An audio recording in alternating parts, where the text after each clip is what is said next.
Hey, good morning, folks. We are going to continue our efforts to produce token assets for the Spelljammer's Combat and Exploration supplement that we were producing here. What is going on with my world? It's goofy right now. Anyway, hey, we're live. I'm going to check my signal here, and we'll get back into some more artwork here in a second.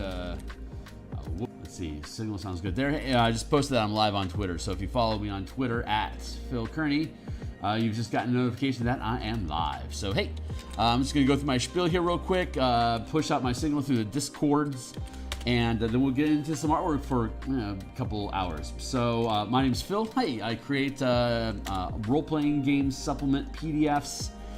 I focus my attention right now on 5th edition Dungeons & Dragons. There is a slew of content that I have previously produced in the description down below, about maybe between all those books, maybe about 150 different illustrations. If you're on a mobile phone, you can click the eye icon. Like when you go into any of the product pages, if you click on the eye icon on mobile, or if you are on a tablet or desktop, on the left-hand side, there's an image of the book cover, and underneath it, there is a full preview. So either the full preview or the eye on the right. Click either one of those, it'll open up a PDF. You can read any of my stuff, 100% free preview, cover to cover. Like I said, there's about 150 illustrations in there, so you can thumb through to see the kind of work that I produce. Or if you are a D&D enthusiast, then check out what I'm building. And if you think it's cool to add to your game, consider making a purchase. It would be greatly appreciated.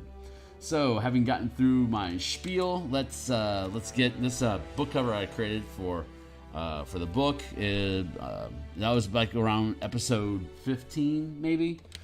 We're at episode 99 now, so like, subscribe, hit the bell, support the channel, and drop a hey here over in chat, or catch me after stream in the comments below.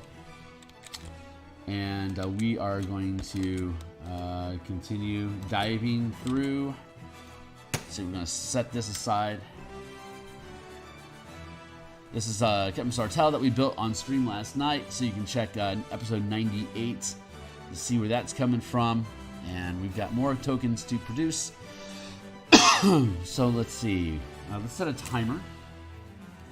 Got some sleep last night. Got about 5 hours of sleep last night. I'm happy about that. Not as much as I want, but it's certainly what I needed. So let's see.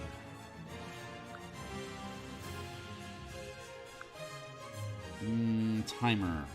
20 minutes. Start. Great. So we got what is it? 6:04. We got about 100 minutes that we can invest in token production, and we're going to go with some artwork here. We're going to bop. Make sure that's all bopped down to 0. Where's our pixels at? Where's my pixels at? 2, I believe 2 is where we're at. This is a 300 by 300 pixel square. That, like, for example, let's tell here, if we're doing a token on virtual tabletop, it'd probably be like this on a battlefield.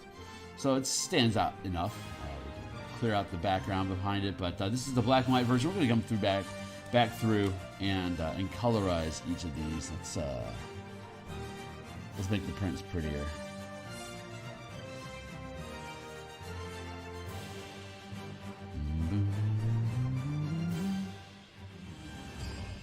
Bare face.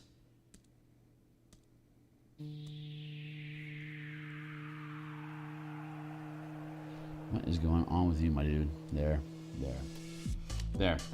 Kevin Zartel. Better. And let's see.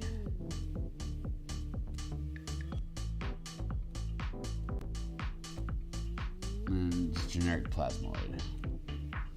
Cool. So we're going to go with what's next on our block.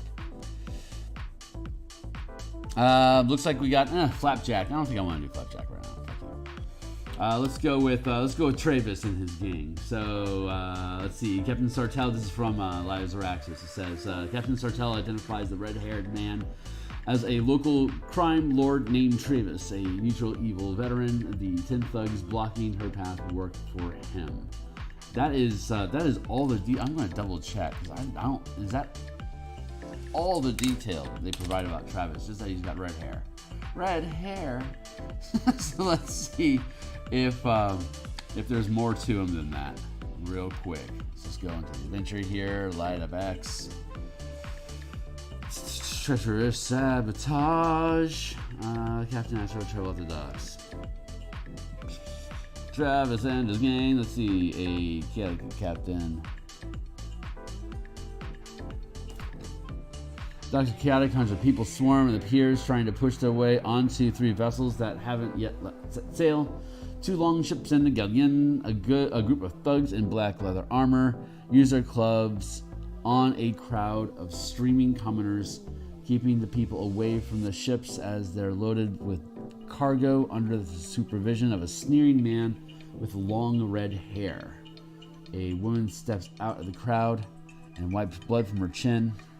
Glad to see you, she says with a smile. I'm Captain Sotel, and one of those ships is mine. Pity I can't reach it. If you'd be good enough to help me, I promise to return the favor. So, let's see. She's unflappable. Evil thug. The 10 thugs. Okay, so the guys in black armor are Travis's crew. So that tells me that Travis has got. It doesn't say. What kind of armor? Let's find out what kind of armor these thugs are wearing. Thugs.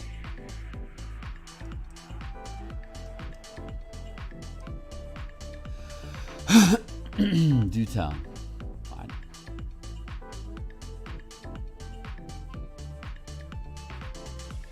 That thug has a pseudo dragon? That seems weird. Leather armor. Black leather armor.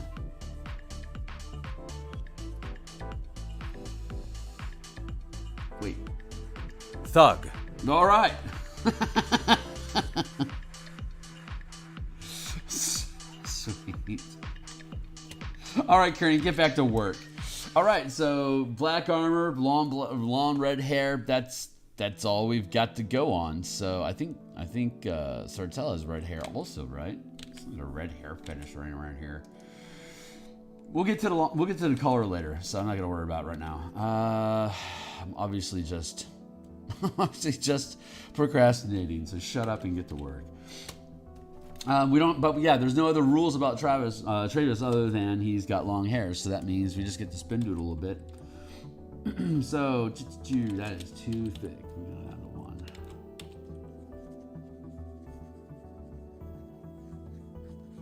This is me filling space. I don't have any agenda here whatsoever. That doesn't mean anything to me yet. I am just literally just putting pixels into space, just to see what is going to end up happening here, if there's something that can manifest from it. So now I cross my eyes and let my abundant acid flow through my system and see what melts into view.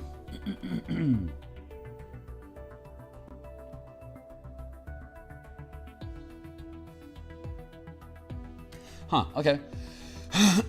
So let's push that back into the background a bit. Let's create a new layer. And now we're looking at... God fucking... I feel like there's a flapjack coming out. I said I didn't want to work on flapjack right now. I told you that, but hey, she doesn't care. Muse wants what Muse wants, so looks like I'm doing flapjack. Never mind. So I guess I'll push that back up and pull Flappy Jackie in, and screw you, Oofus. Let's just knock it out.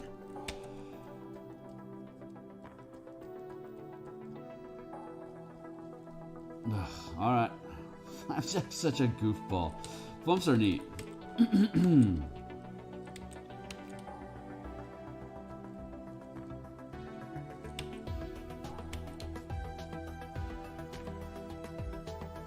It's not like I'm going to do a better... The problem is I'm not going to do a better illustration of Flapjack. It's oh god, I'm duplicating it. Fuck you. I'm not a thief. So let's first thing, flip the script.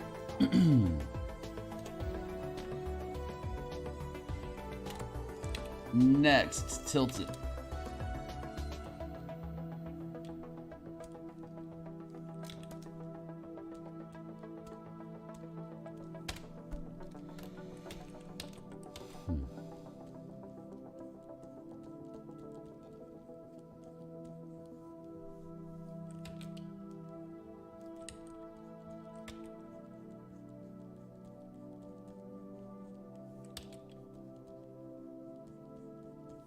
You know, I don't know much about Flump.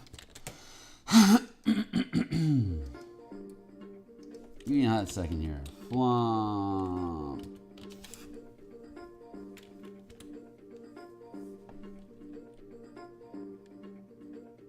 Yeah, you gonna freaking give me one? Thanks. Do I sound like tired? I feel like I'm tired.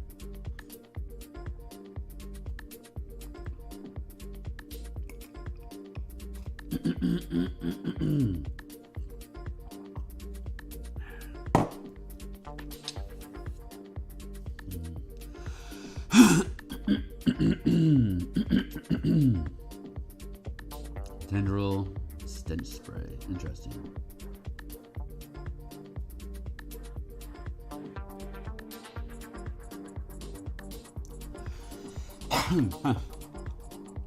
I reckon telepathy in 5e is considered being a spellcaster.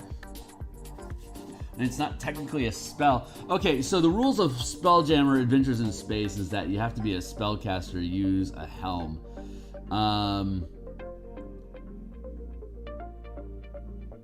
But it doesn't have any spells. And you have to at least have a cantrip to pilot a helm according to Adventures in Space. I removed that requirement. All you gotta do is just concentrate on the helm and you're good to go. Focus.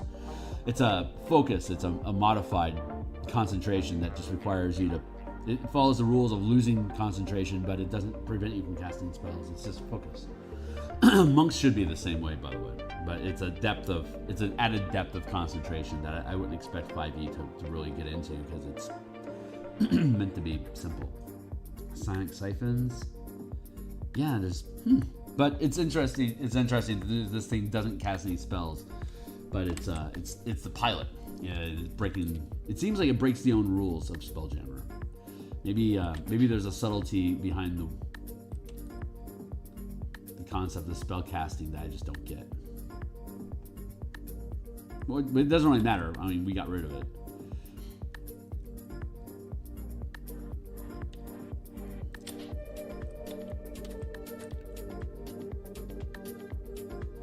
We'll start with a hat.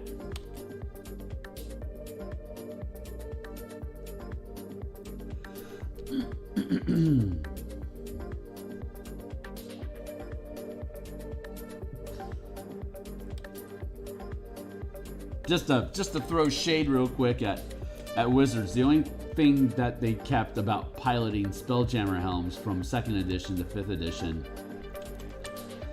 is that you need to be a spellcaster. Like, the only mechanic of spelljamming that Wizards kept was that a marshal can't, and that's like just it's like it's I don't know, man. Maybe if Wizards wasn't so bigoted against marshals, they wouldn't have any other problems either.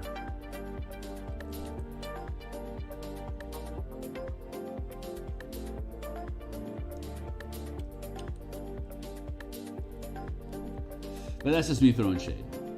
It's easy to take shots at the big dog, but that's called punching up, and that's what you're supposed to do in comedy.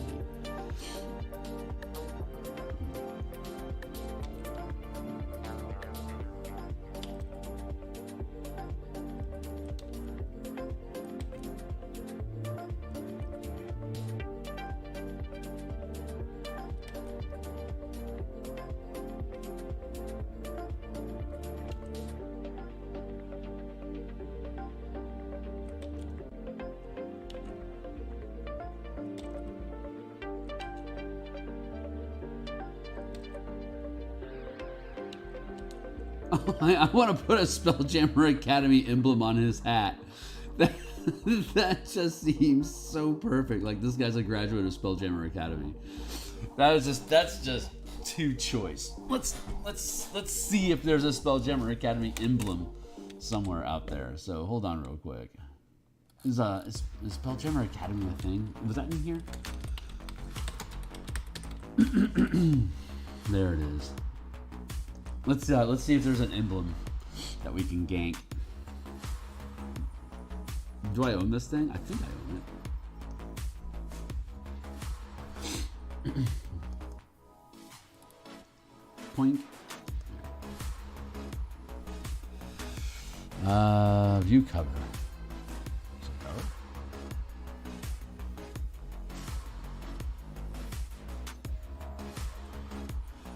Let's see. We're gonna just flip through here real quick to see if we can find something.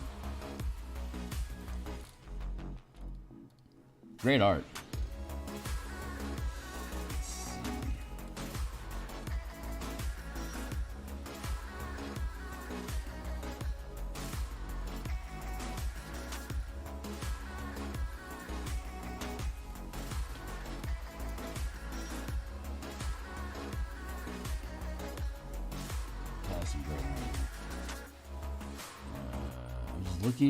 Looking for an emblem.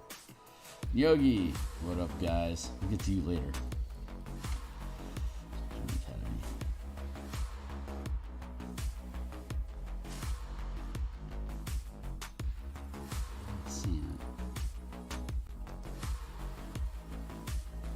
Sorry for the tangent, guys. I'm just trying to see if there is one or not.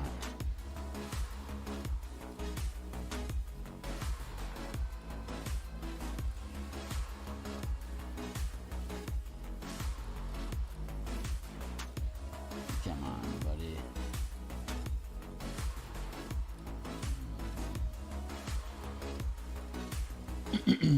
I don't think I'm gonna find one.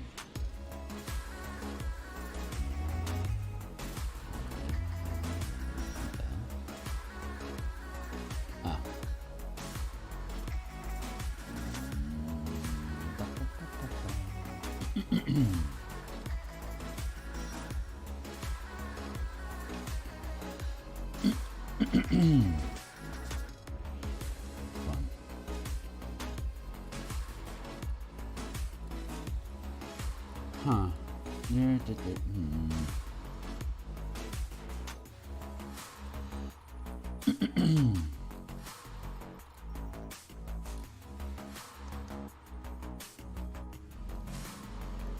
All right, well.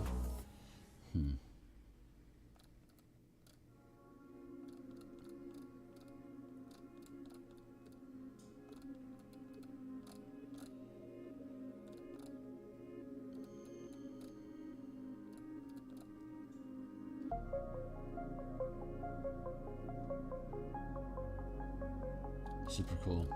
There's some neat artwork in here, man. But doesn't look like I'm going to. Yeah, no. Oh well, too sad. No emblem. Neat little art.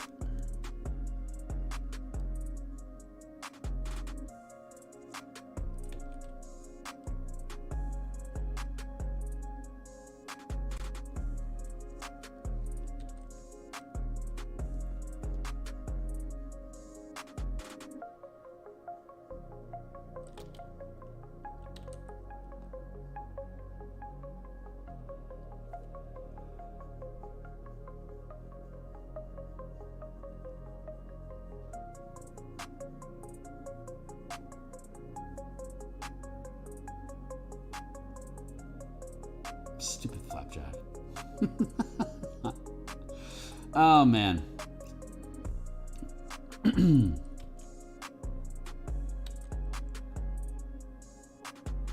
Yeah, the way we redesigned. Since there's absolutely no mechanical weight behind being a spelljammer piloting a ship. I mean, other than maintaining concentration, there's just no mechanical. There's no mechanical depth to piloting a spelljammer. Like, you don't even need proficiency, which is something that I debated having included in the revision that we made to piloting ships. It makes sense to have the proficiency. I'm not. It's more.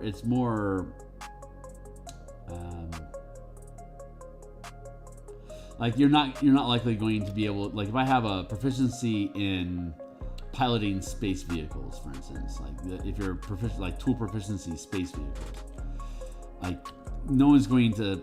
You kind of have to start with that as a proficiency. and even then, ironically, I don't think wizards or most spellcasters have a tool proficiency to begin with, so it becomes exclusionary in the opposite direction. So I didn't want to just, you know, take from the patriarchy and give to the matriarchy. I wanted to make spell jamming open to any character that jumped into a helm seat. So having a proficiency to limit access doesn't make sense either. So I just landed on not requiring anything other than maintaining concentration and staying put, like staying in the chair. But then we have mechanics about like being like when your ship gets scuttled and your gravity gets tossed, or when you get rammed. These are things that can knock you out of your seat or scuttle your ship. And if you lose concentration, obviously you lose control of your ship, and so you get back in the helm. But it only takes an action or a bonus action, or in some instances a reaction, to regain focus to repilot the ship. So technically the only thing that you need to pilot is action economy. Like, don't be paralyzed. So not very exotic, but it's designed to be inclusive. There's so many things that you can do in the roles, in these different roles that we have developed for combat and exploration, that I just don't want to cut characters off from having access to it. So we're going to go into all the roles and stuff once when we get into the ship role page layout art. I'm still slowly chugging through layouts. It's proving to be quite the challenge. Because there's a lot of visual information that we are like new types of visual information that we're providing with this supplement, and how we approach interacting with maps and scaling distance, with how fast spell jamming ships in general can move. It requires additional commentary about mapping systems and combat in wild space that is not trite. But so my challenge is to break down the information into bite-sized chunks with enough visual assets for folks just to grok what it is. It's stupid simple once you get into it. But it's really easy to do, but really difficult to explain on paper. Like most people, when I show them the system, they get what it is and are fully functioning like within 10 minutes. So like, oh, okay, this makes sense, I get it. And then, you know, there's a bunch of questions like, can I do this? Can I do this? Can I do this? It's like, yes, maybe. And then we're rocking and rolling. So like the orientation to get this thing up and running, like in a game, like in a live game, it's virtually like very, very little friction at all. If you understand how 5e works at all, combat makes sense. It's just extra steps because of the scaling, using map scale to indicate distance instead of actual physical distance on a table with, you know, like a hammerhead ship is 250 feet long at the 5-foot scale. That's 50 squares. That's like 4 feet. So that's a lot of freaking space, especially if you need extra space around you for crew and stuff like falling off the ships and being, you know, intercepted and boarded. It is an incredibly large amount of space that is needed to properly depict combat on any spell jamming ship. So it's a little silly that there's no real fix to that. So that's what we're introducing with the supplement, is how to reduce that table space, that real estate at your table, whether it's virtual or in meat space. It's that table space is a huge commodity, and so we have to address that because the vastness of scale is like the most significant factor of spell jamming or any kind of space combat game, period.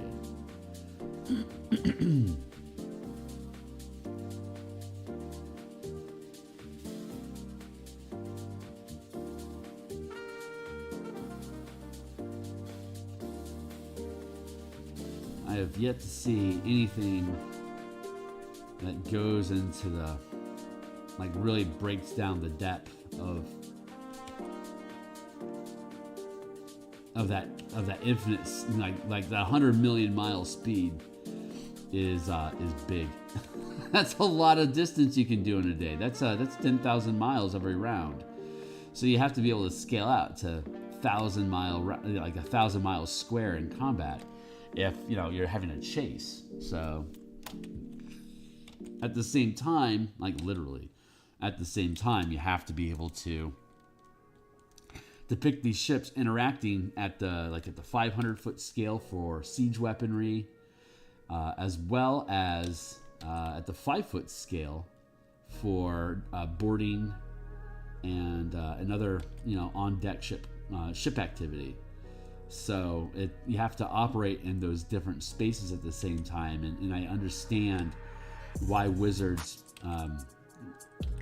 depicts spelljamming ships as slowing to this 5-foot speed crawl, because it takes a lot of framing and a lot of meta conversation to be able to get into these larger scales of movement. They've yet to successfully, Wizards has yet to successfully produce a document that talks about anything larger than a 20-foot like a 20-foot by 20-foot footprint. So there's a lot of new ground that we're breaking just mechanically that ends up serving us incredibly well for other things like mass combat, etc. So I hope hey Ornetico, it's good to see you, my dude.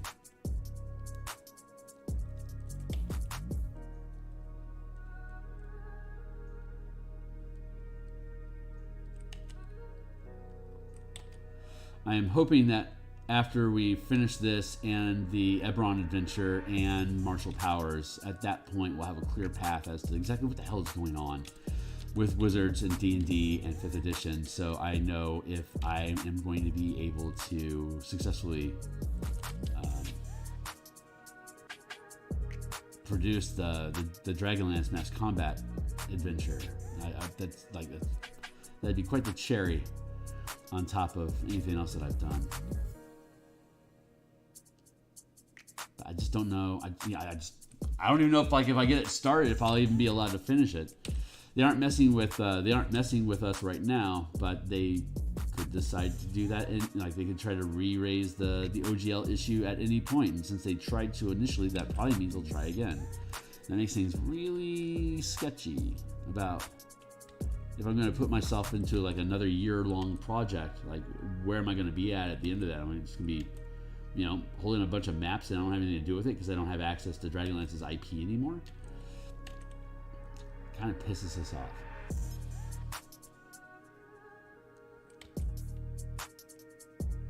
But this is just rehashing the whole problem that got introduced about the whole OGL and ORC and Creative Commons and all the blah-de-blah. It's the IP that I need. I need access to the Dragonlance IP, for me to be able to do any of this mass combat stuff that I want to do.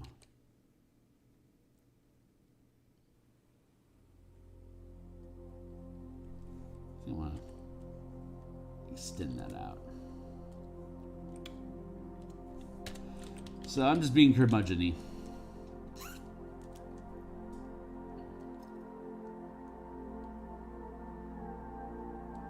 I mean, I'll be fine. It's just I have to hire people to make these things happen. I need an editor, and ideally I'll have a co-writer helping me with the adventure design, the revisions that we have to make to Dragonlance in the board game, and that's going to be a heavy lift with a long pipeline.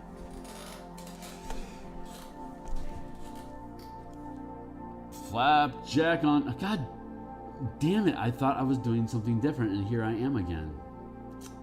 Not cool. I'm not a thief.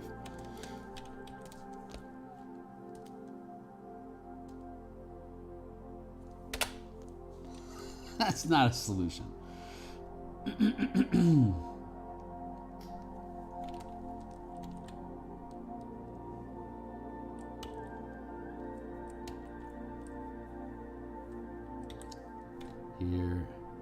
Here, cut, paste.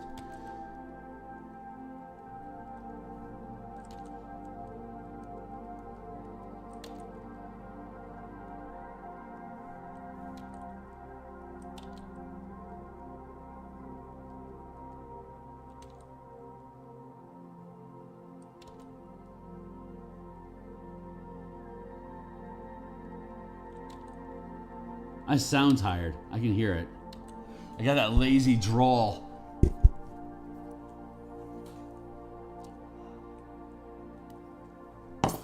How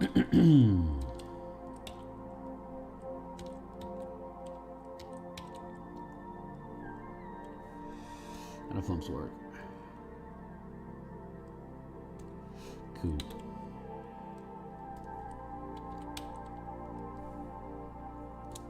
We're going to merge down.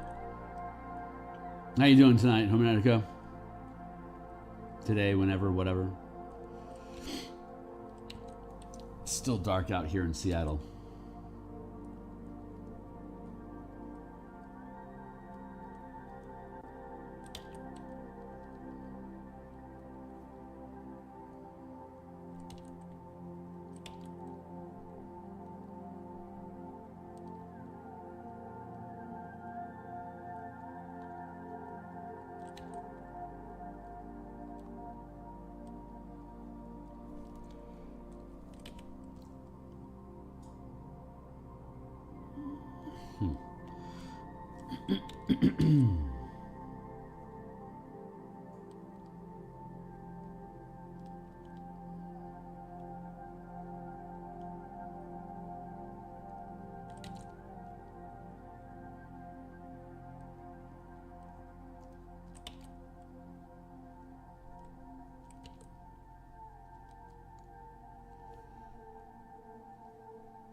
God, I know I'm tired. I can't draw a circle.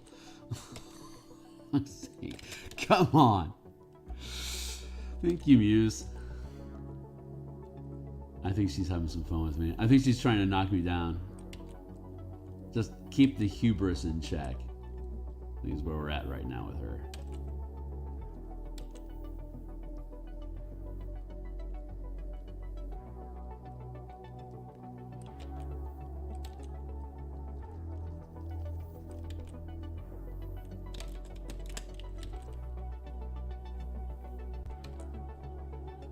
I guess if natural telepathy could be considered spellcasting. I mean, technically it's not. He doesn't have any cantrips. He doesn't have any actual spells. It's just, and telepathy isn't. I don't know if telepathy is considered spellcasting, then cheers. As far as I know, it just doesn't technically jive with the rules of what is spellcasting. I don't mind being wrong. There's all these little interesting little caveats.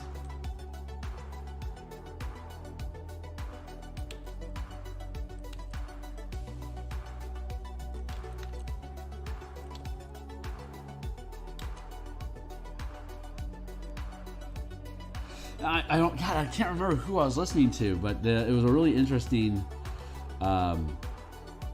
summary of the difference between 5e and like way back to Beckme, the original box sets, is that in the very, very old versions, the characters were super simple, and the DM would introduce all of these exceptions to the norms. Like this is like all these unusual things that a DM can introduce in the Gonzo style of dungeon delving in Beckme.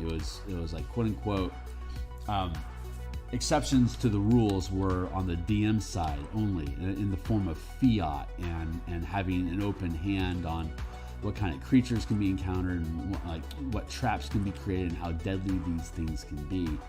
And 5e is player rules exceptions, in that the DM sustains a relatively stable world environment, and it's the players that are introducing exceptions to rules in the form of feats and spells. So the attitude is that the DM is supposed to be providing a stable environment for characters for players to shine by being able to break the rules and defeat enemies and get around traps and encounters and challenges through the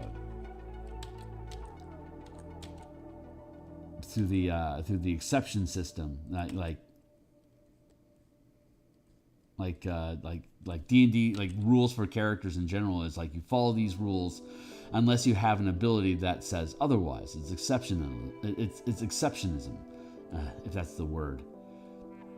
There's very little of that in Beckme, so you knew what your characters could do, and that's all they could do. And they couldn't really they didn't have any reactions, or they had very, very little that could actually affect the world. So most of the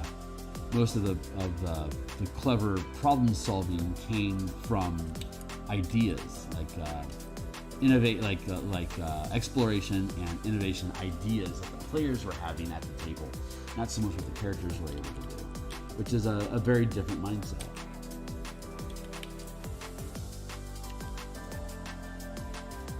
Why was I talking about that? I have no idea why I was talking about that.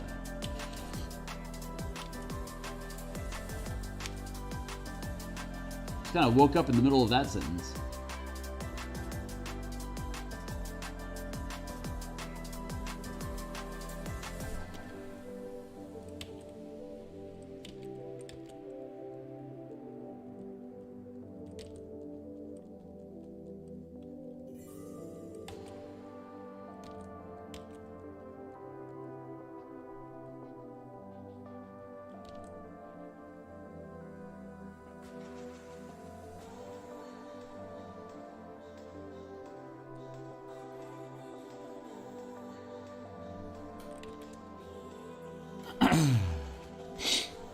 So far, so good. So what?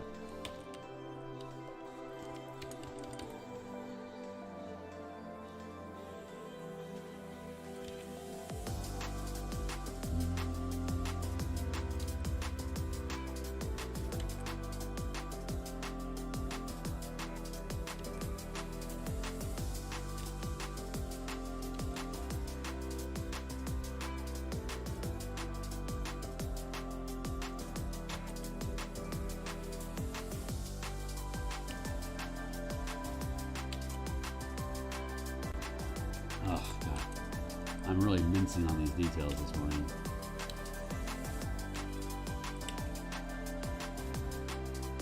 I'm going to take about 20% off there, buddy.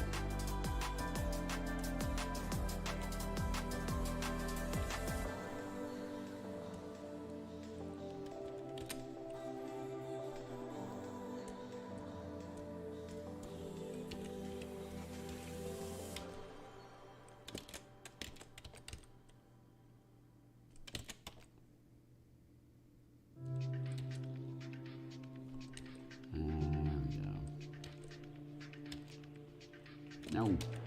There. Thank you. Thank you.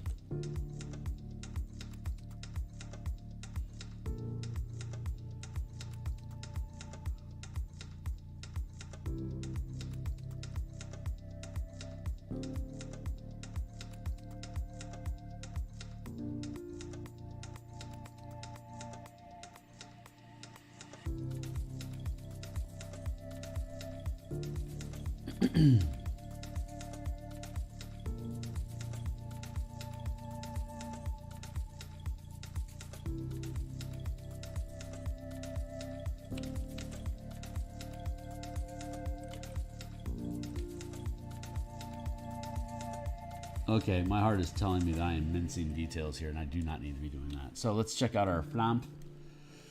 And what we got? 1, 2, 3, 4, 5, 6, 7, 8, 9, 10. Cool.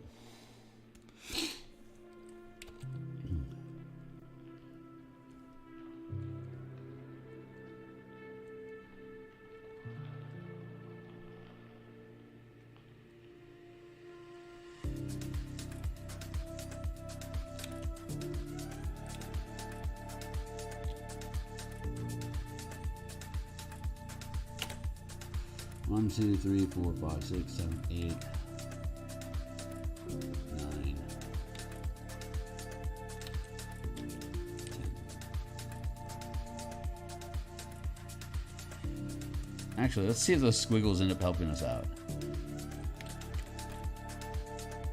Drop that opacity down like a lot.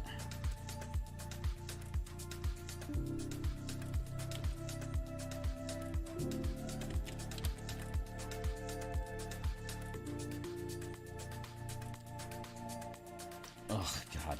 All right, I have to have 10 tentacles. 1, 2, 3,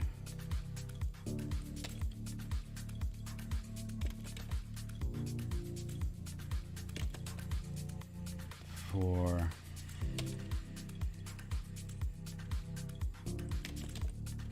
5,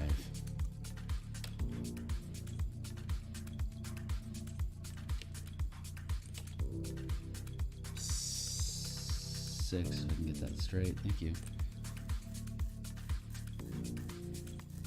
Is there a different way I can do this?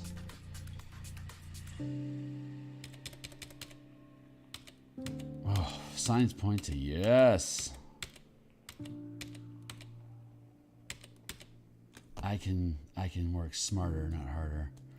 Let's drop the opacity down on this. Instead, do it that way. Let's do this instead.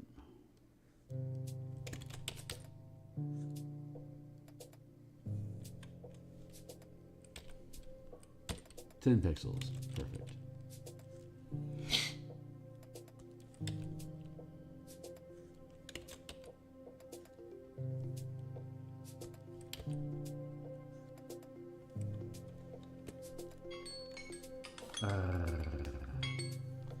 One, two, 3, 4, 5, 6, 7,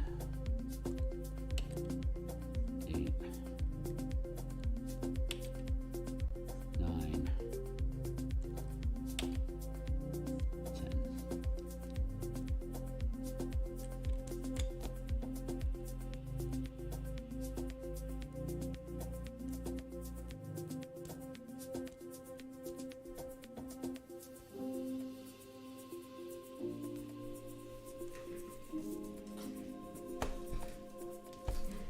There we go.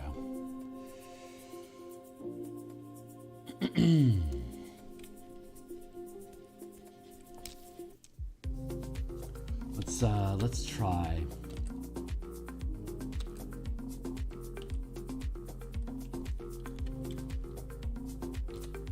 Let's try this.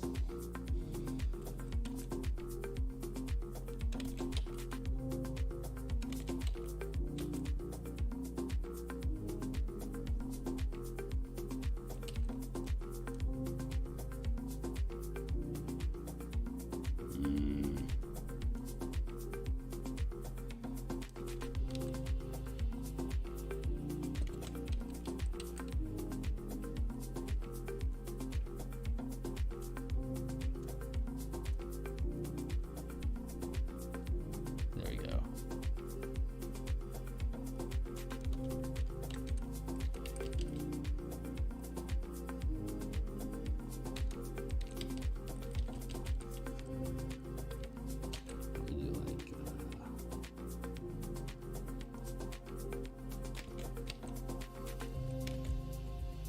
Error. Error.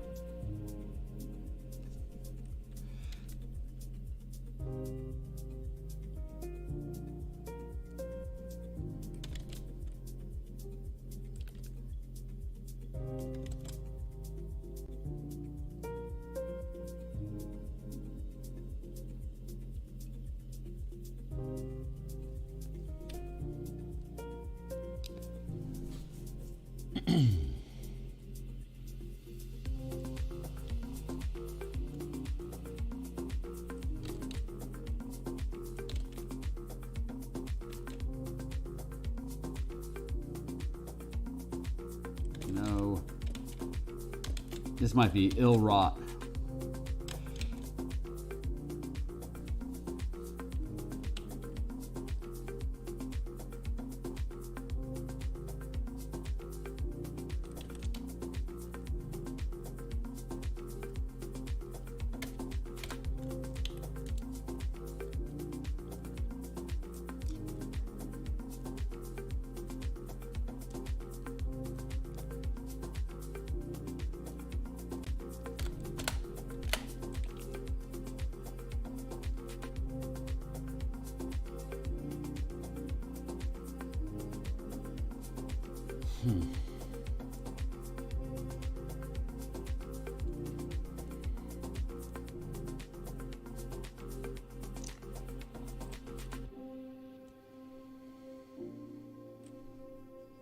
Like, I feel like I want to do each of these tentacles separately because the amount of overlapping, like you can see, is going to be a little insane.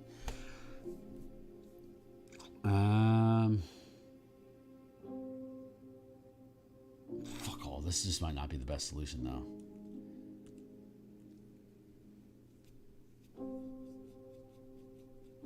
Line art like this is tough. All right, let's get back.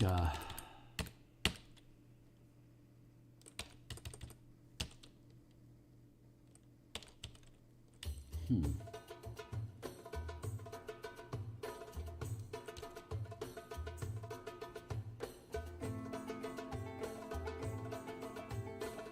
we'll do it this way instead.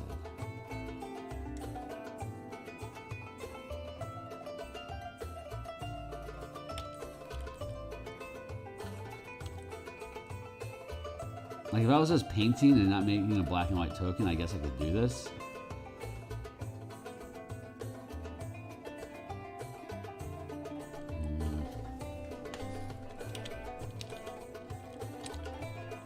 Let's try this. Select, modify, contract by 2. That's not a bad solution. A little choppy, though. It's a real fine way to start. Ahow.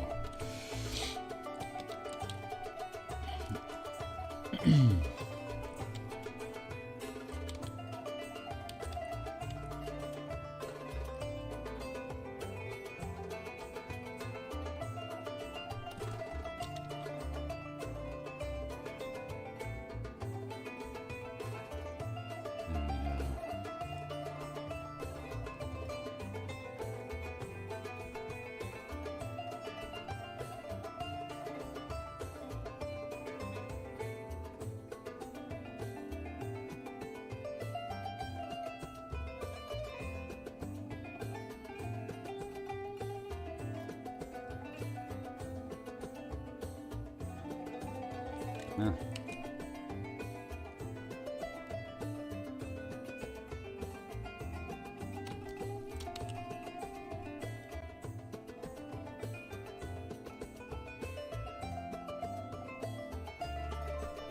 Not bad.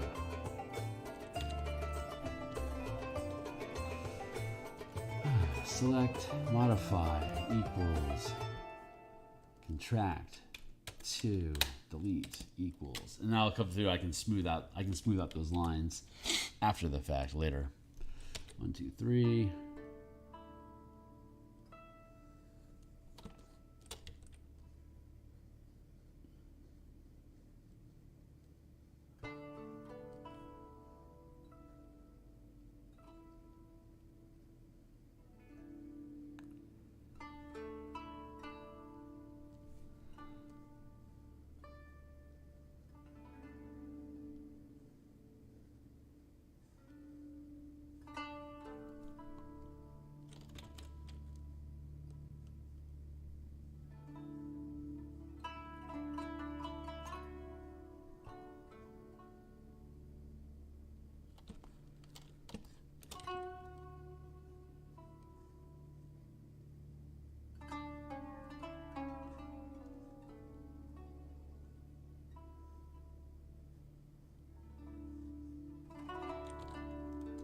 There, and then select, modify, contract, 2, delete.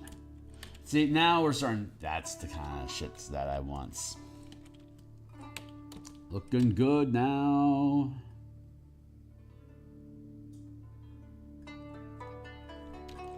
Looking good. This is what I wanted.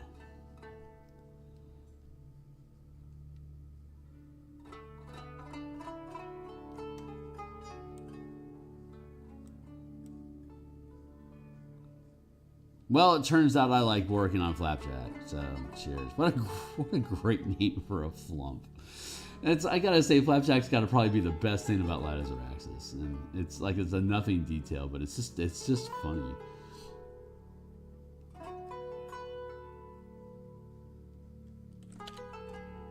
There, you go select, modify, contract by 2, delete.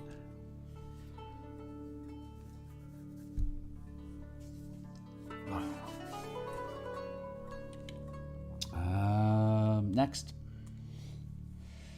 1, 2, 3, 4. Halfway there.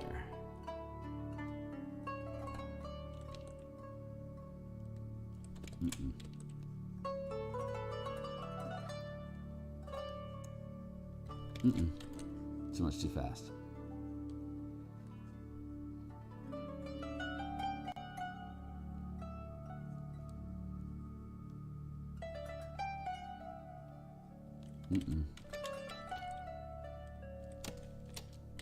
Stop pulling your head into the picture and pull the picture towards you. There you go.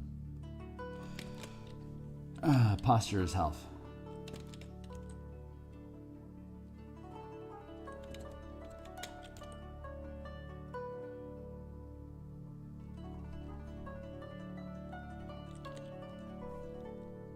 Select, modify, contract 2, delete, period.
There. Nope. Nope. There. Curve into that just a little bit. Hey! Holy shit! What's up, Todd? How you doing, my dude? Is in to leave a quick howdy. Well, I appreciate that, my man. If you want to see some of the stuff that I've been working on, my Monday lunch stream expands on the Martial Powers project that I've been working on, which is a color mana system for marshals instead of spellcasters, using the same color mana system that I had in the 5 color mana spell point variant rules that I will eventually get around to publishing, but I do a once a week development stream on that.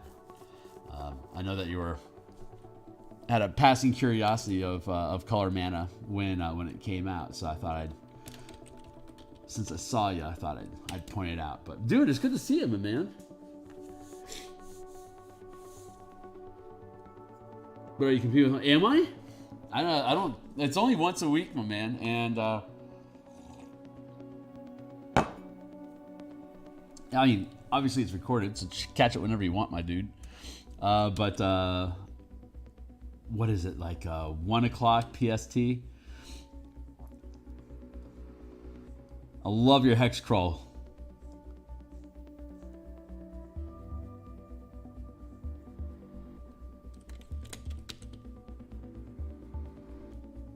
This is for the Spelljammer supplement that we were creating.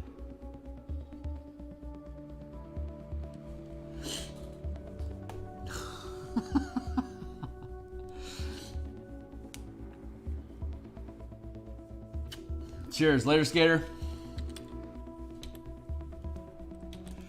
Hexpress is Todd over at Hexpress. He's a big Beckme enthusiast and really smart about like how to conduct hex crawls, and has a lot of experience working those in the old school, the OSR community in general. So he's a real touchstone. It's good to see you, my guy. We got 1, 2, 3, 4, 5, 6, 7, and then 8, 9, 10. Is that how we want to? Yeah, that's how we want to do.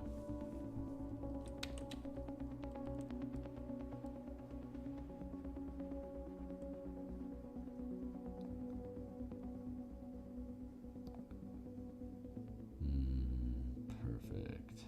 Good. Nice and easy, like a Sunday morning.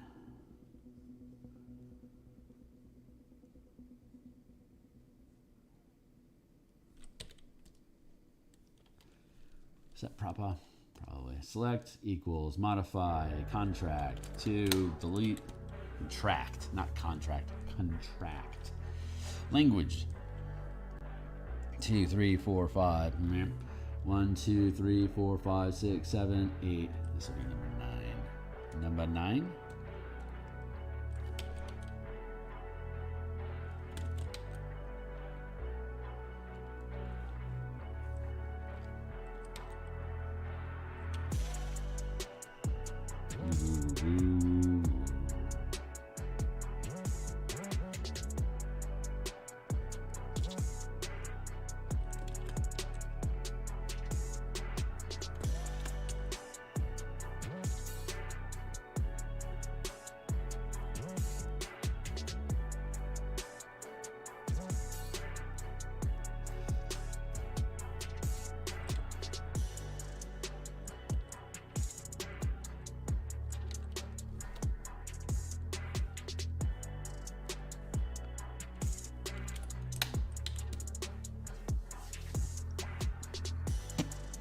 Take this entire set and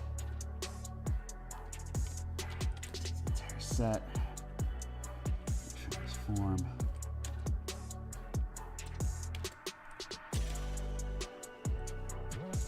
Pull the whole thing down. I can lift that up.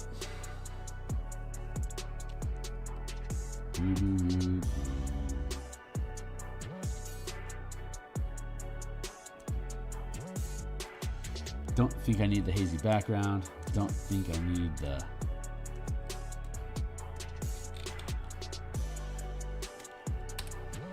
Do need more. I got a gap I gotta cover, so let's see. 1, 2, 3. 4, 5.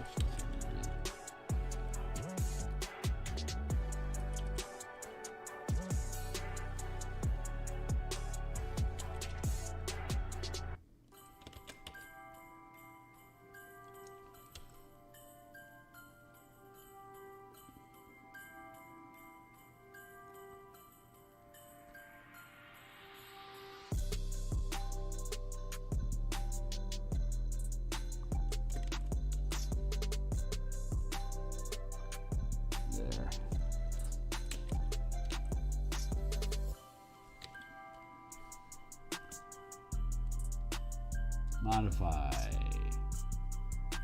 contract, period. And then maybe we just need to cluster these a little bit more closely together. Let's do that.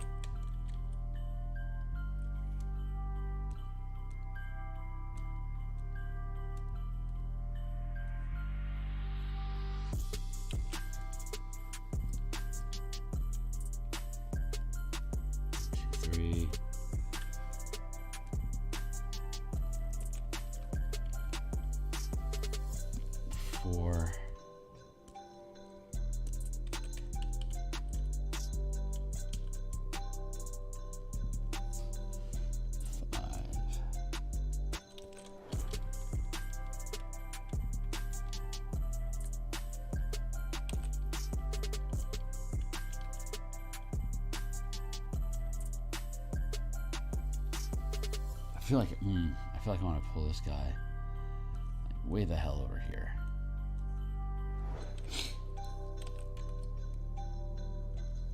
Yes. Like that.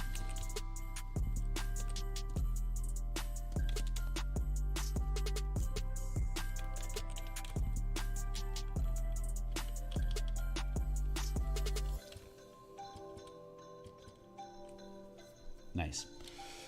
And this one.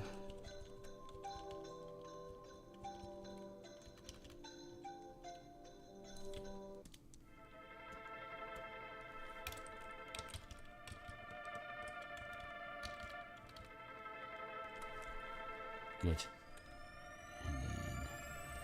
And then beep, beep, beep, beep, beep, beep, beep.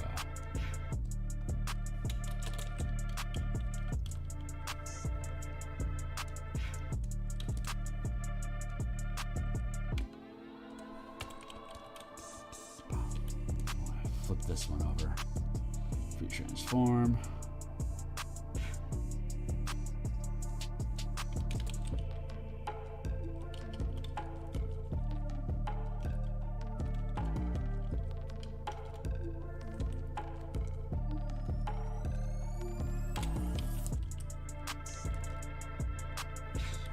Yeah, I actually do want to flip the other way. Free transform.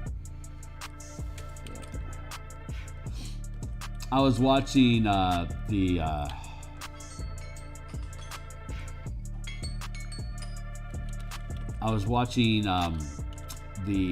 Blade Runner 2040, was it 2049?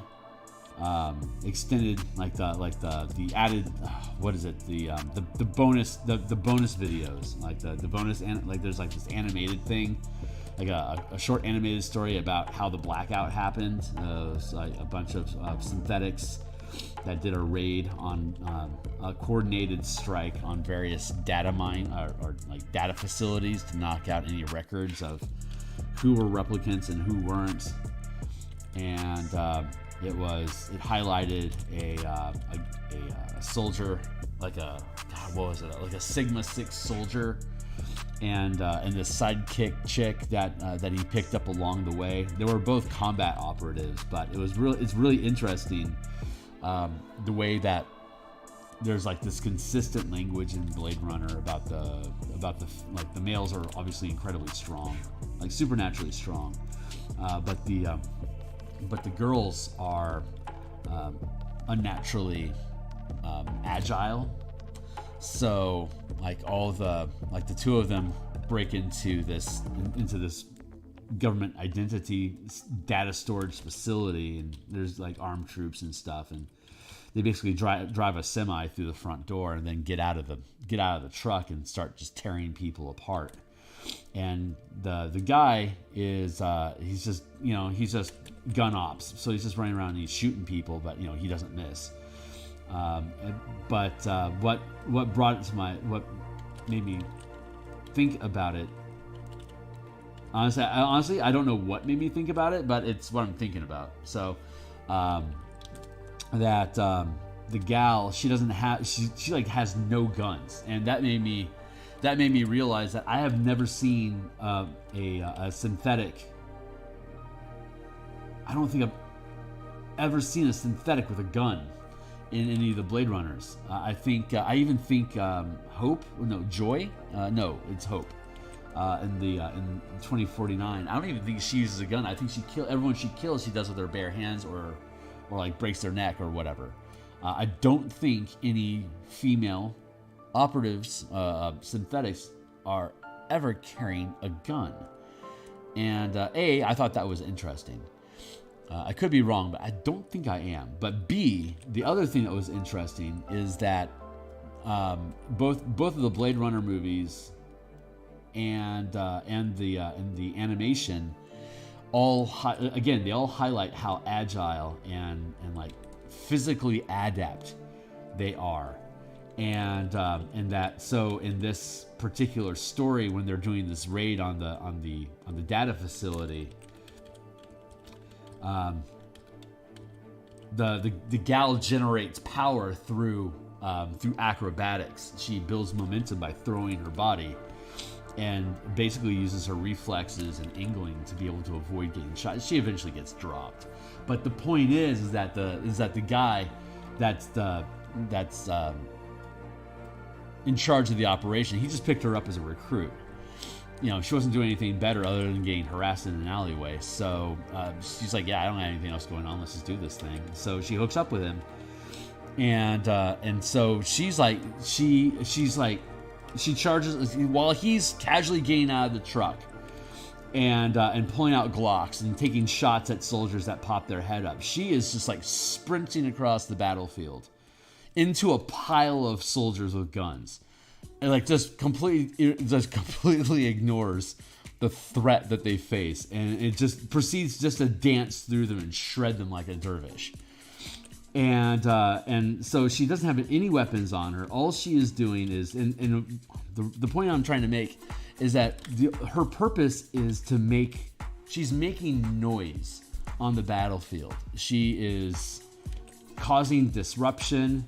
She's preventing soldiers from being able to focus on their equal threats depending on your distance. But that guy is basically just shooting his way through crowds of people.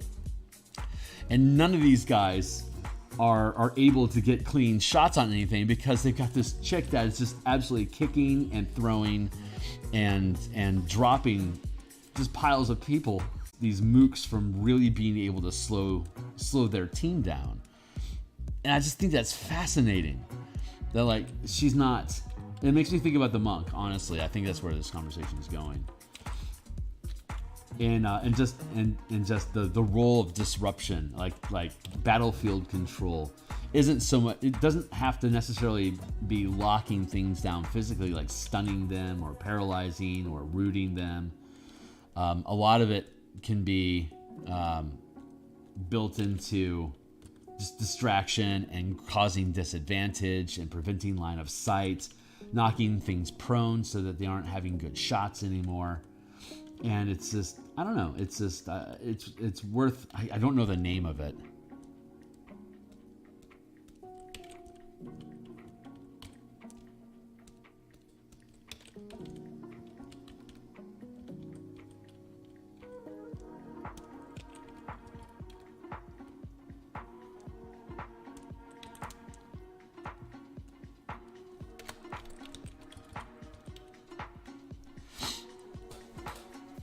Looking good. I don't know why this is burning a hole in my head so bad. I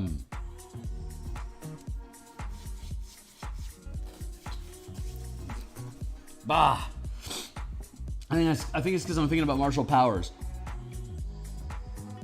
and all the different ways that you can invest in different expressions of your character build.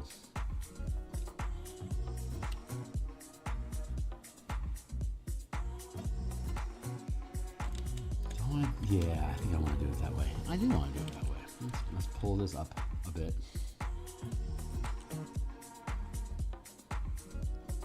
I'll start getting rid of the tops of these things. Get to a point where I'm happy with them.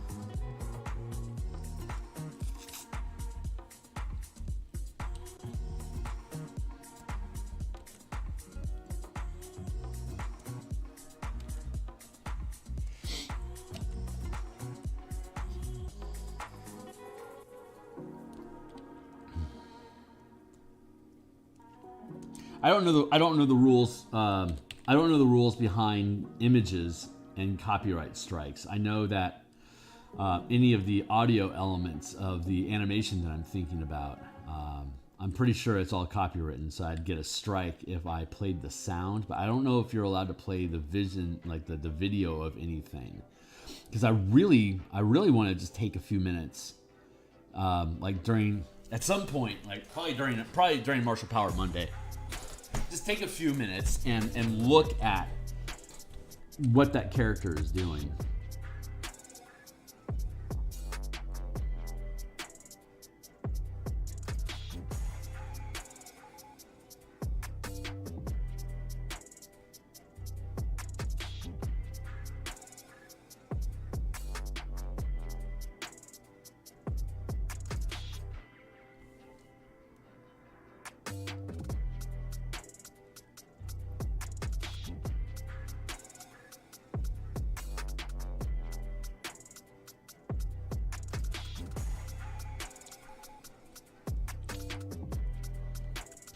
Pixel.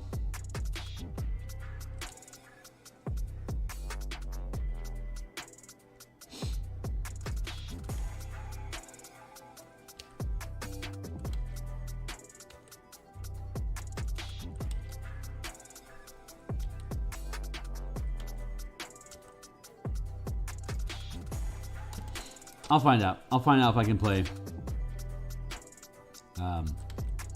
play videos without sound. So I kind of want to do Battlefield commentary. Of all things on my mind, I want to do Battlefield commentary. That's awesome. I'm happy about that.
Let's see.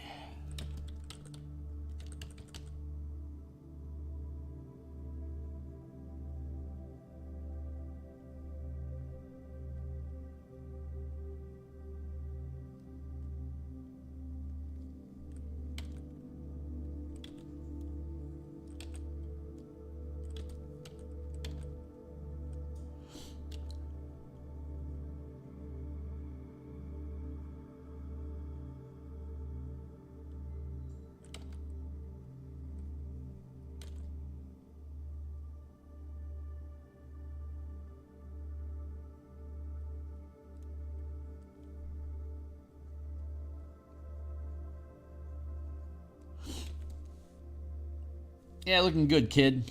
You're looking good.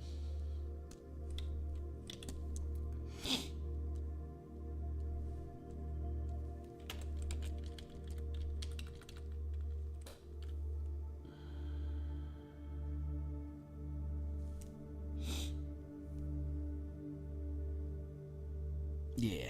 All right. So our next step then is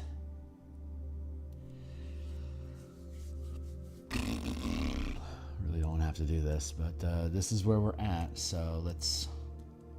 I hate drawing a few lines and then making a new layer and then drawing a few lines and then making a new layer and drawing a few lines, but I absolutely think I have to do that. So garbage pile.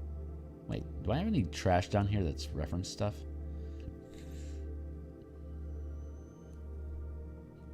Why do I have two trash folders? Trash within trash. Extra trashy.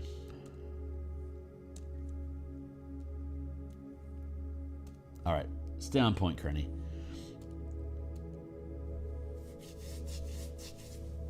I pretty much like where these positioned at, but the pixels are rough, so I want to redo those real quick.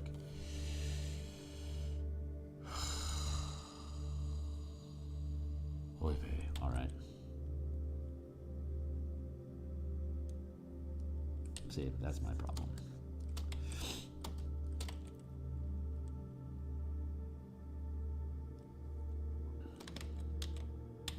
This is not the way. Let's refocus here.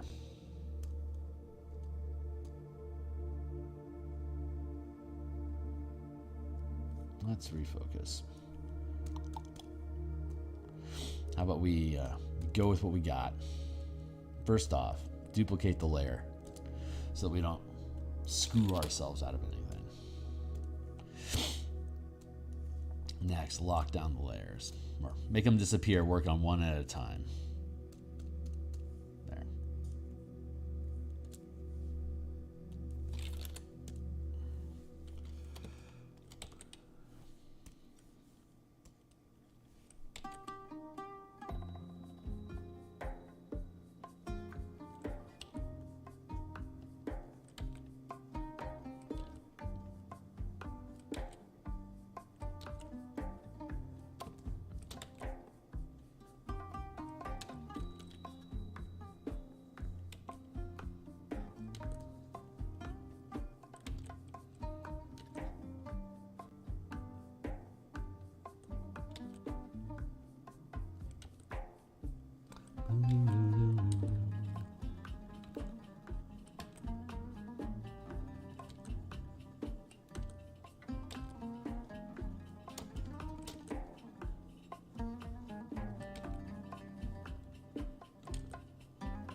Just clean up the pixels here. Oh shit, I just locked up.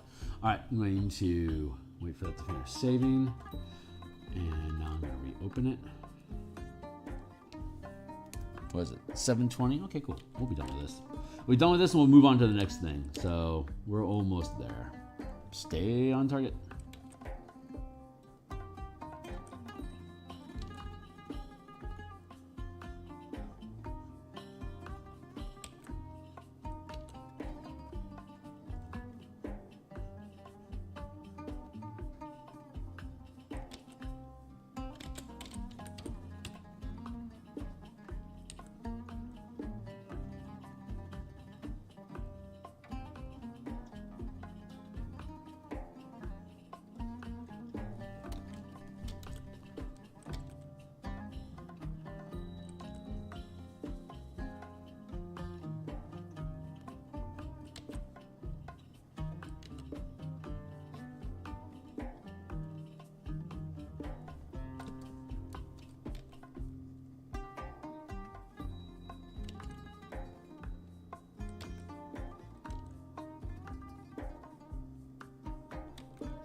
Excellent.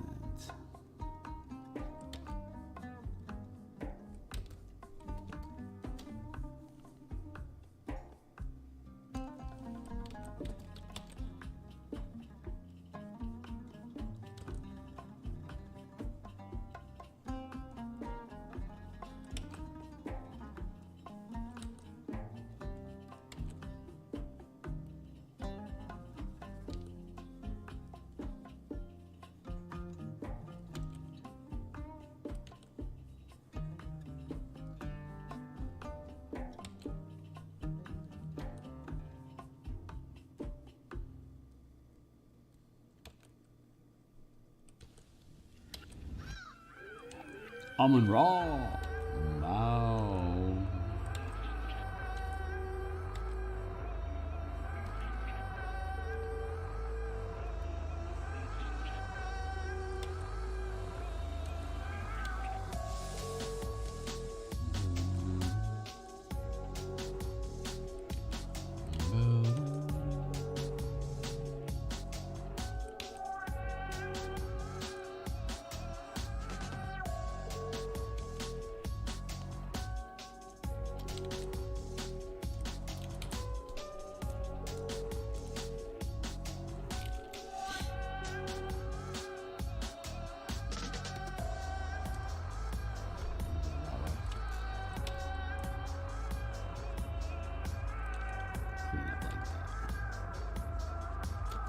I want to get some of that.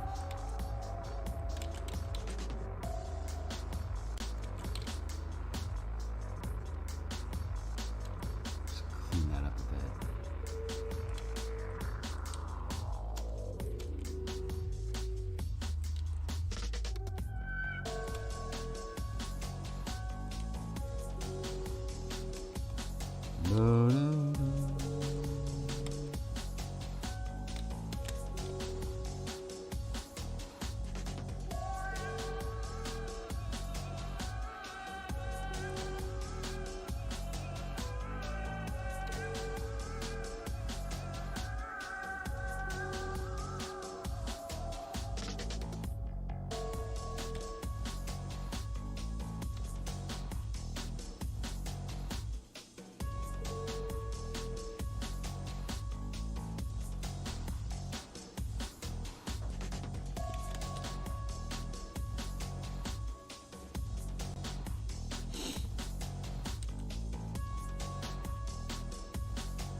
Nice. All right.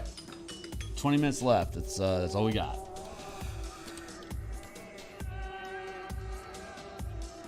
Will he finish his effort? We shall see.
Good.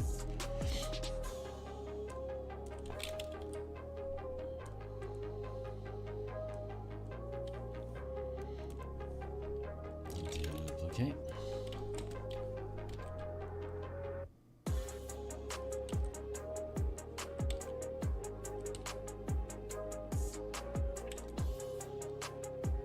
So I need to have all these basic, like these creature tokens, because if ships get close enough to do any boarding, then you're going to have 5-foot scale combat on your hands. So I need to make sure I've got appropriate tokens to have on deck in case you need to pull out the 5-foot scale deck plan.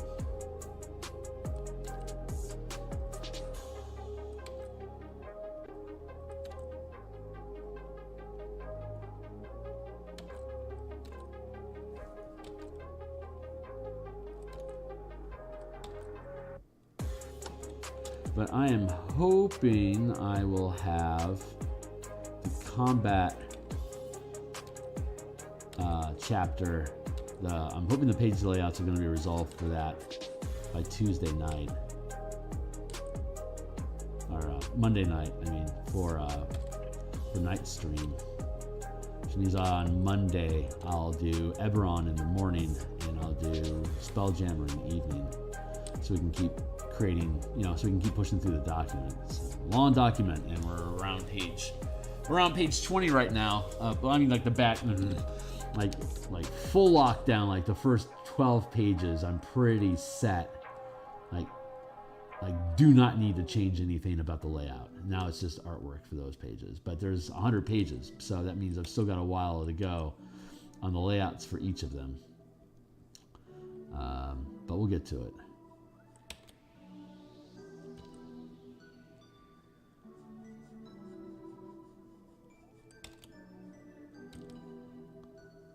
We will get it.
Good.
Cool. Good.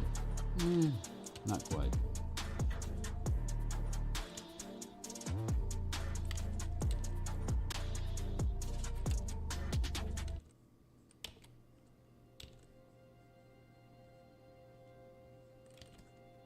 Nice. Okay, cool. Yeah. Yeah. Wait. God, just give myself a whiplash. Nice. Okay.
Rough, rough, rough.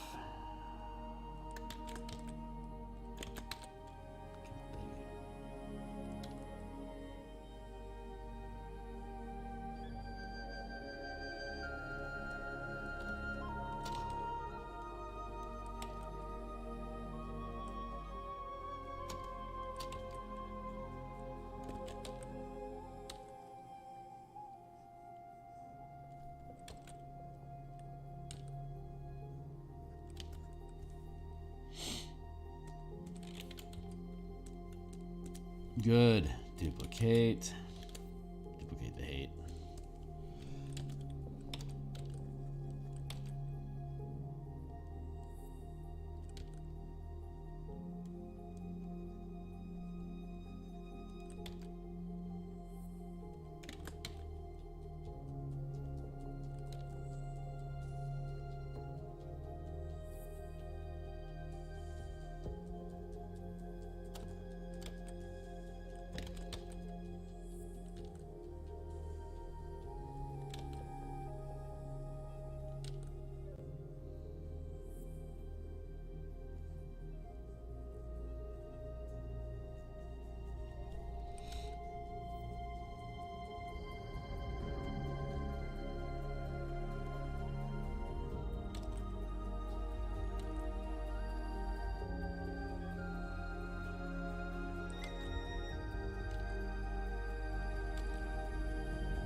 God, my brain feels broken.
Wait, Bob.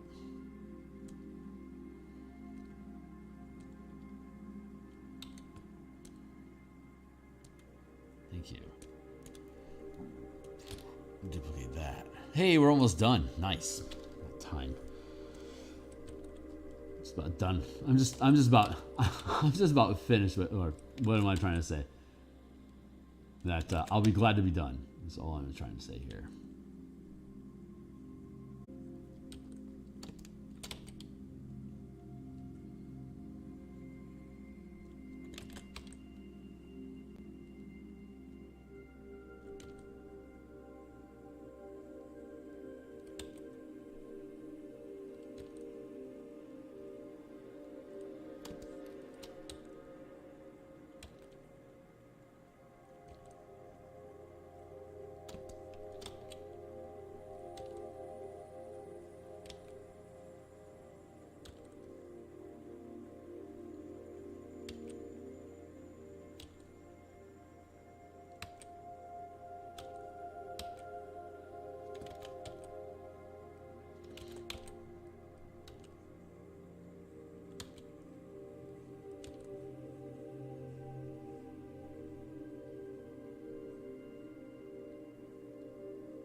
Nice, last one.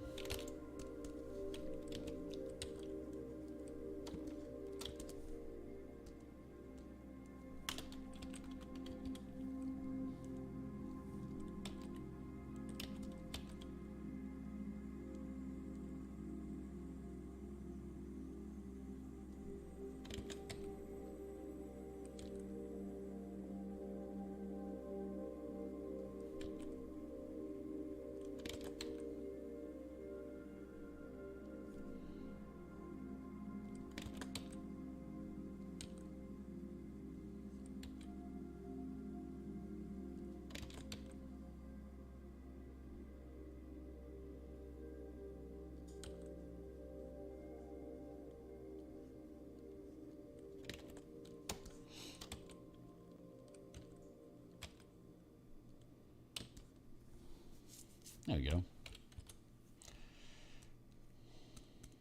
Cool.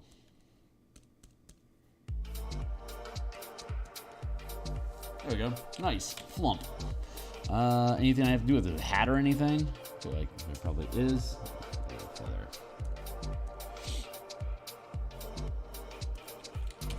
That.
Yeah.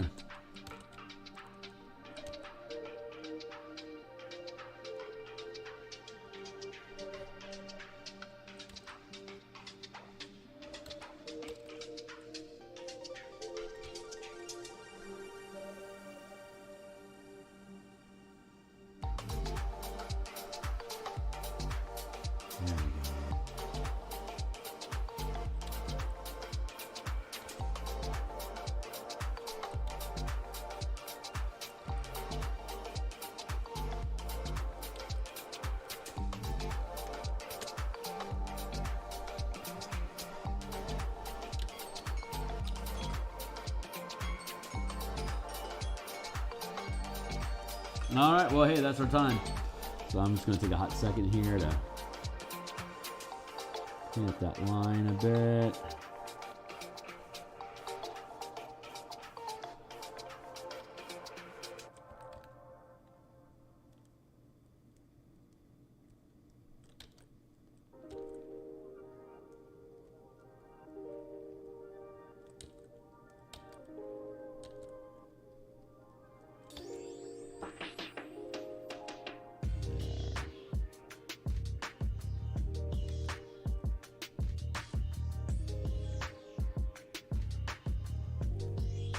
I'm gonna take off in a second.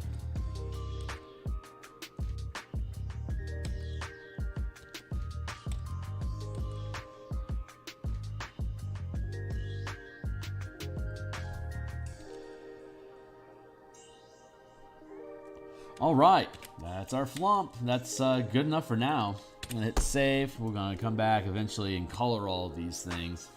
But flump it done.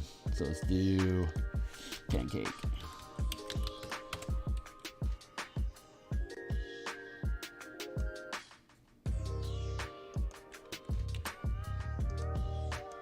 So when we come back again, let's see. We'll be back. We shan't be here tomorrow morning, but we will be here again on Monday morning. We're going to continue with Eberron. I suspect we'll continue with Eberron cartography on Monday morning.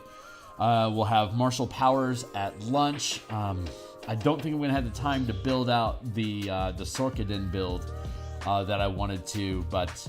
So we might just do some maintenance and like object creation. Maybe we'll build out some different creature kits for DMs to use. And then, so that'll be a Martial Powers lunch. And then we'll have, oh God, I might not be on for lunch. I don't know what my Monday looks like yet. So I'll either be on a Monday lunch or Tuesday lunch. And then on Monday, I don't think I'm going to be here Monday night, but I think I will be here Tuesday night, which will be more Spelljammer page art. So, hey, I'm doing creature token art for the Spelljammer 5th edition supplement. So, and just to brag up the project here for a hot second. We've built out a 98-page document that rebuilds how Spelljammer combat works, as well as movement through space, different scaling systems, perceptions, how creatures interact with each other in an astral space, and we have a 25-page.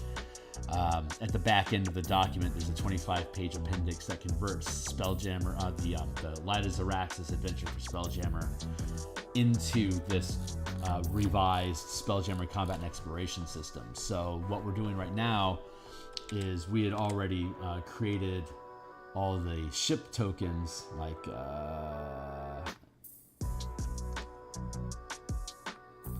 Neogi Death Spider, the Night Spider we had created, and then we also have these are 50-foot squares to allow you to have a smaller scale combat, like smaller space on your table to perform combat than you would have at the if you had like full deck plans that like take 50 squares in 1 inch square.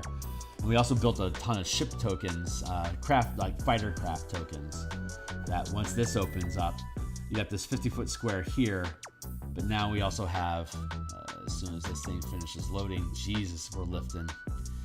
These are 5-foot squares, right? So like this is a fighter craft, a Neogi Spiderling, but then we also have like an arrow ship, so like it's 15 feet.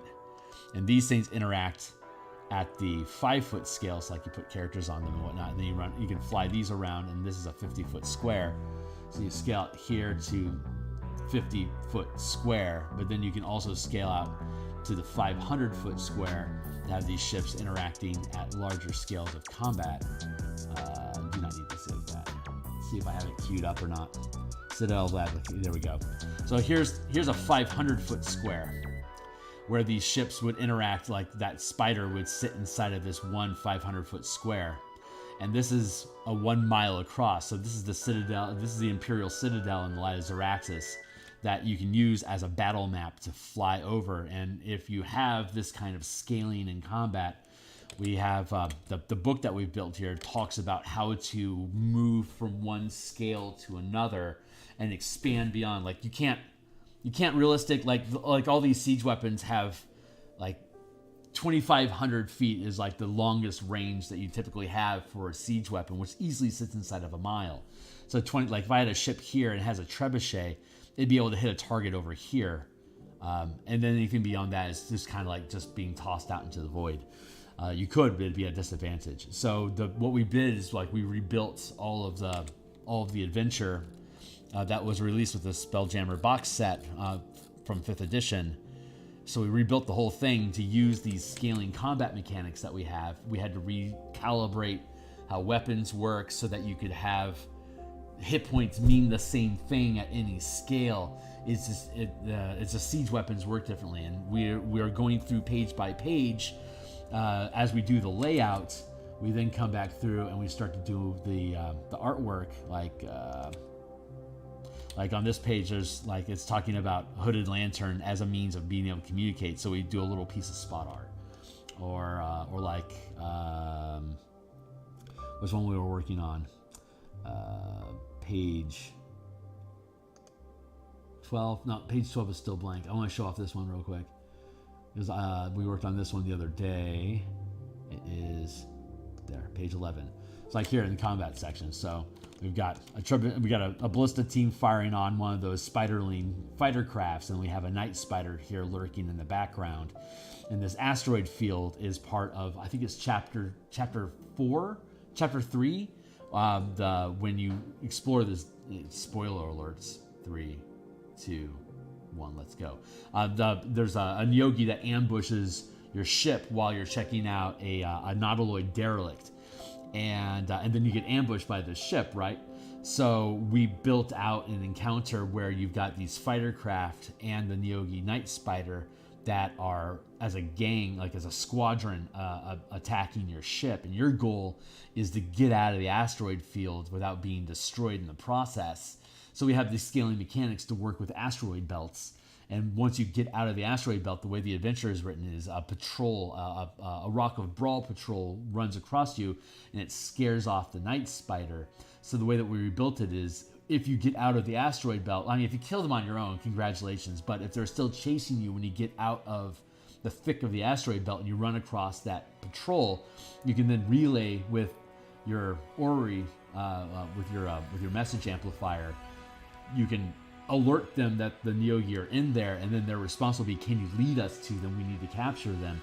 So then you take command of 3 ships as a squadron that you then go after these guys at the same scale. And we have all these mechanics for not only upscaling and reducing scale of interaction with ships and characters at these different sizes, but we also have the same rules to command siege weapons during a round of combat, to command multiple ships as though they themselves are just floating platforms of weapon systems.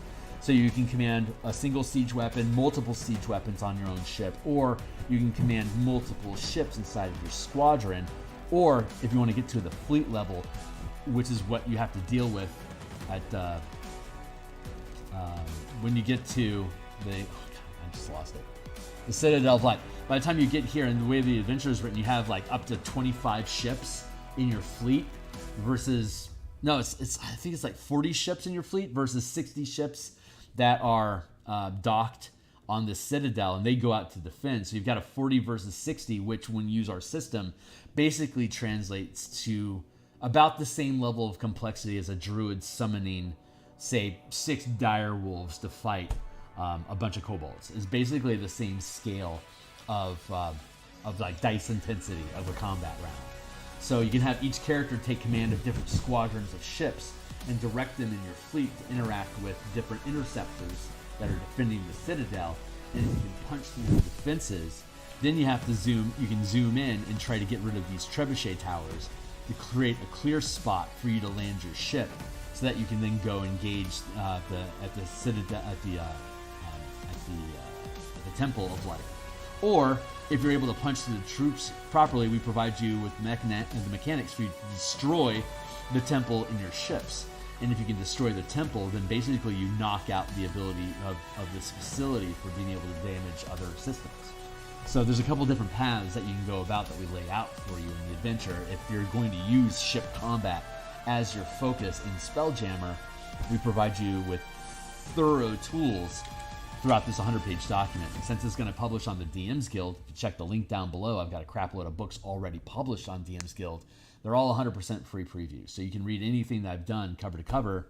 But if you buy it, you'll get a zip file with all the ship tokens, all these maps that we built out. And now we're building character tokens, because if you do grind down to the 5-foot scale and work on boarding to take command of somebody else's ship, then we need to provide the tokens, because Wizards of the Coast doesn't provide those assets for us for free to be able to use. So since I'm creating this alternate supplement, I have to provide all the tokens as well. So we've been going through the process of building out the tokens, and right now we're building out the the Second Chance, I think is the name of the ship in the first chapter. Captain Sartell runs the ship, and then Flapjack is the designated pilot on that ship. This is a lot of out of the Light of Zaraxis adventure.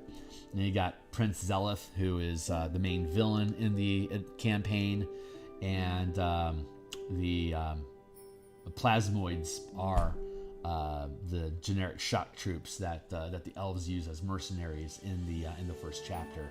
So we're just building out the tokens for each of the chapter, specifically for like the crew that are like, I'll have to do commoners and commoner crew, passengers on the ship, as well as like the next token that we're going to build is Jalith, or Travis, who will potentially lead a mutiny aboard your ship. And we provided rules about how mutiny works. So like what kind of advantages and disadvantages does it provide to you, and what kind of like group checks does the team need to make to overcome the mutiny if it occurs. So neat stuff. So yeah, it's super cool. We did a lot of playtesting with it. The fighter ship mechanics are actually stuff that we'd already built alternate vehicle mechanics for Descent into Avernus with the Infernal War Machines, but they work identical to fighter craft, except that you can fly instead of drive. And then when Spelljammer came out, we just expanded from that 50-foot scale for the vehicles, like the Mad Max trucks, and then we expanded out to 500 feet for the Spelljammer ships. The mechanics are the same; they're just bigger. So everything has to be recalibrated at the different scale. And somewhere like around page, I'll have to go after this, but you can zoom in here. Once the wheel catches up to us, it should. There we go. Like we have the breakdown of like how you build a ship, the cost of the ship by 5-foot by 5-foot scale. Like fighter craft are a lot less expensive than full vessels. We have the breakdown of vessels are the larger ships, craft are the smaller ships. So we have the breakdown by feet, how much weight can they carry using like world physics. And then we have an example of carrying capacities here, but we also have like different ship material that they're built from, and the different modifiers and defenses that you get just based on the material that you use and how hit points work, armor class works, the resistances. This is mostly pulling stuff out of Descent into Avernus and then upscaling it to vessels, because Descent into Avernus actually has pretty good mechanics for vehicles that they didn't rebuild for spelljamming. So we had to extrapolate that data and then rebuild it at the larger scale for these ships. Then we have a bunch of magic items that go along with making Spelljammer helms work in the first place and how those work. And then as you kick further and further through the document, it goes through the combat section.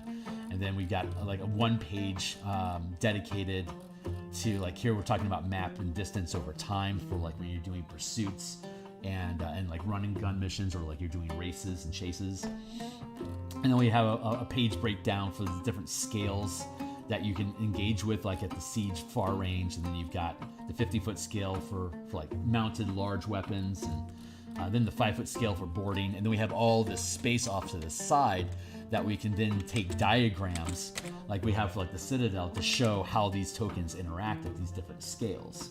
And then once we get through that, then I'm still working on the formatting down here, but this is talking about like how races work, chasing, opportunity attacks at the ship scale, how pursuits and pacing works. And then we get down into the ship roles, where you can use your verbal commands, object interactions, actions, bonus actions, reactions, and attacks per round to perform these different actions depending on whether you're piloting a ship, if you're commanding siege crews aboard your ship, if you're commanding multiple ships in a squadron, or if your character is providing a support role to give bonuses to all these other actions.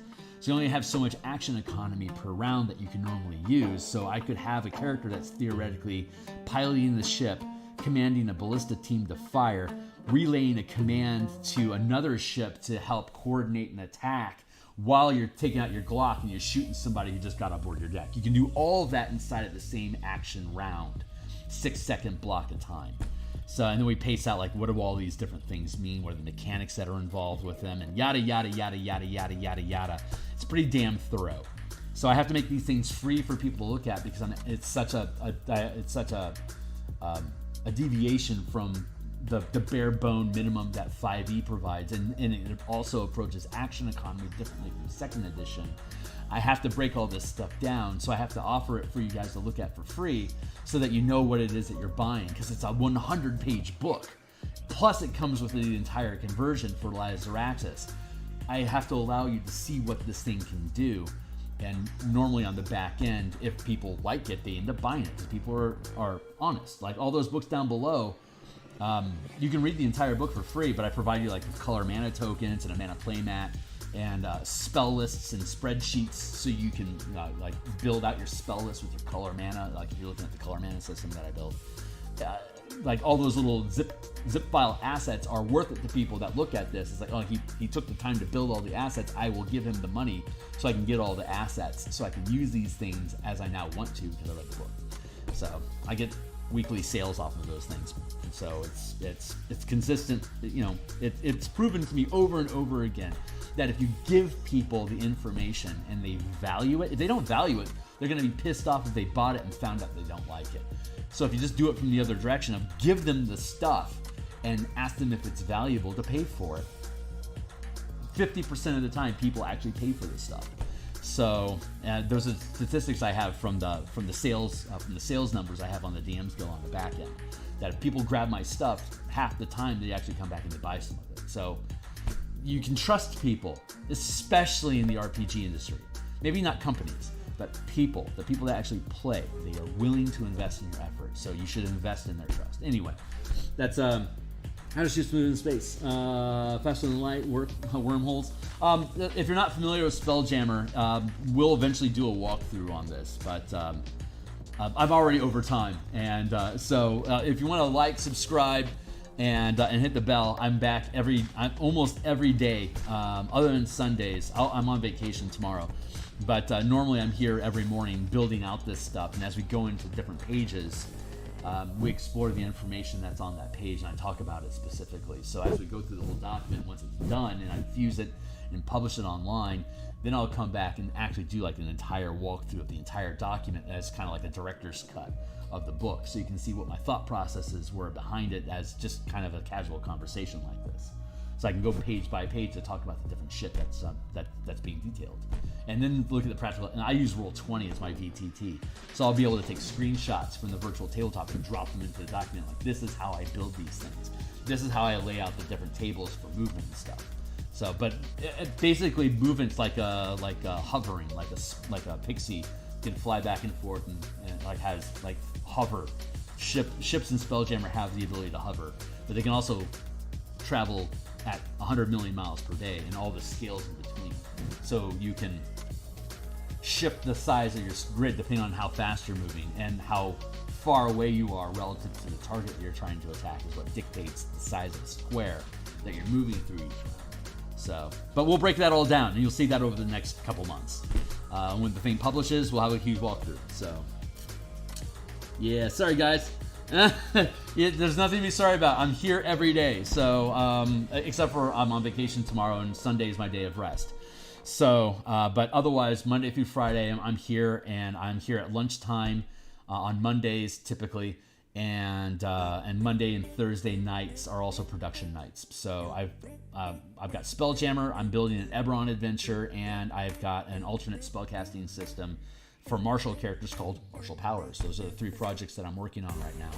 And as I keep moving through one project, I pick up another one and put it on the back end. So I always got this production pipeline flowing through of building something, doing layouts of something, and doing artwork for something. As they continue flowing through the pipeline, I can just drop something new in on the back end and keep pushing through.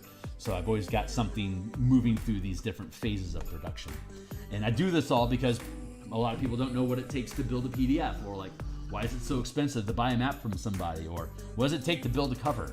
you know. So like the cover for this, it was like around episode 15 of the Spelljammer playlist that I built. So, but I am way over time, so I really got to cut out of here for the day. But I thought it was only celebrating us. I don't know, man. I don't know holidays. I just got a vacation, so and I just take Sunday off because I have family. So it's my one day of rest.